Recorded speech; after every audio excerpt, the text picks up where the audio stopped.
Hey guys, welcome to our YouTube channel. In this video, we'll be discussing the solution to the substring problem in the CodeZest competition for junior division. So let us first begin by understanding the problem statement and the constraints that are there for this problem. So the problem says that we are given two strings s and t which consist of zeros and ones. We will have to change some characters of the string t so that t becomes a substring of s. So we need to calculate the minimum number of characters that we need to change to fulfill this condition. And the constraints for this problem are each of the strings s and t should only consist of zeros and ones. And secondly, the string t should be smaller than string s, and string s should be smaller than 10 raised to 6. And both of these strings need to be greater than 1.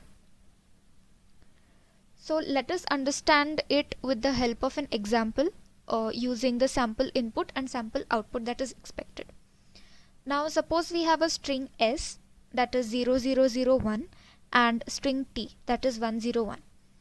Now if we change the first character of string t from 1 to 0, it will be a subset of s.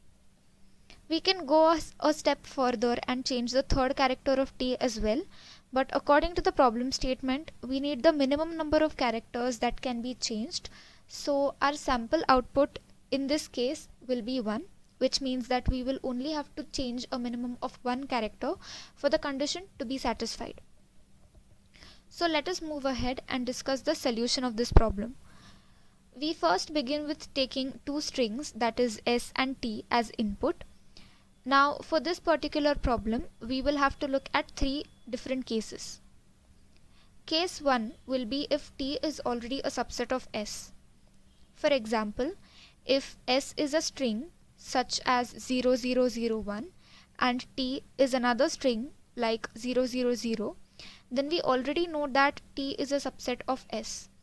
So using the if statement, we just check if this condition is true, and if so, we print 0, which means that we need to change exactly 0 characters in t in order to make it a substring of s.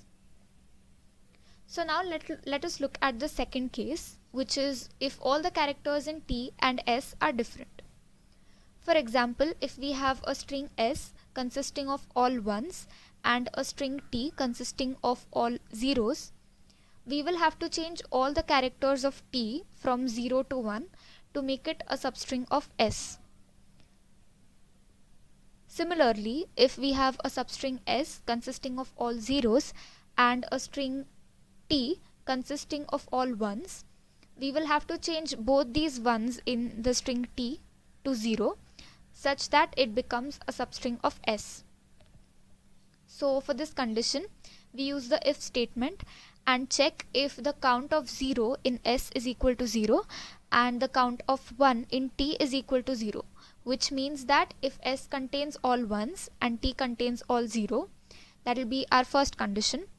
Or if the count of ones in s is equal to 0 and the count of 0 in t is equal to 0, which means that if s contains all zeros and t contains all ones, this will tell us that the two strings are completely different, and in that case we will need to change all the characters of t. So we will print the length of t, which will be the output for this case.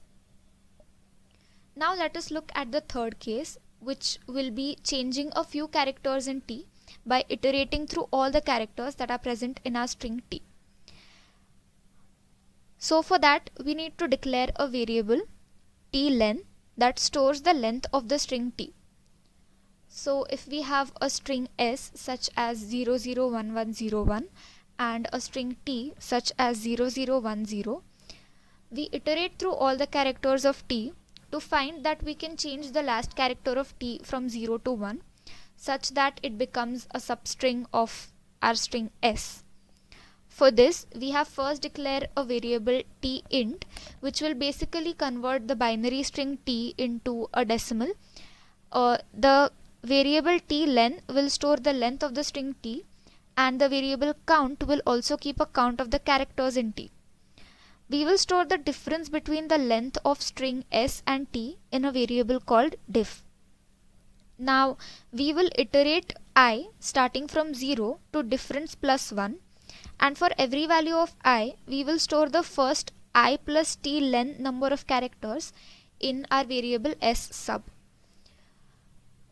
Now s sub int will basically convert the s sub string from binary to decimal, and the binary function in the rewrite count variable has decimal parameters, that is t int and s sub int, and it will give a binary output, and the rewrite count variable will store the count of ones in the string. Now we have another variable count which will store the minimum value between count and rewrite count, which are the two variables that we previously declared. And if this count is equal to 0, we print 0, else we print count, the variable count, which stores the minimum value of either count or rewrite count. So this was the solution to the substring problem. I hope this solution was clear to you all through this video. Thank you for watching.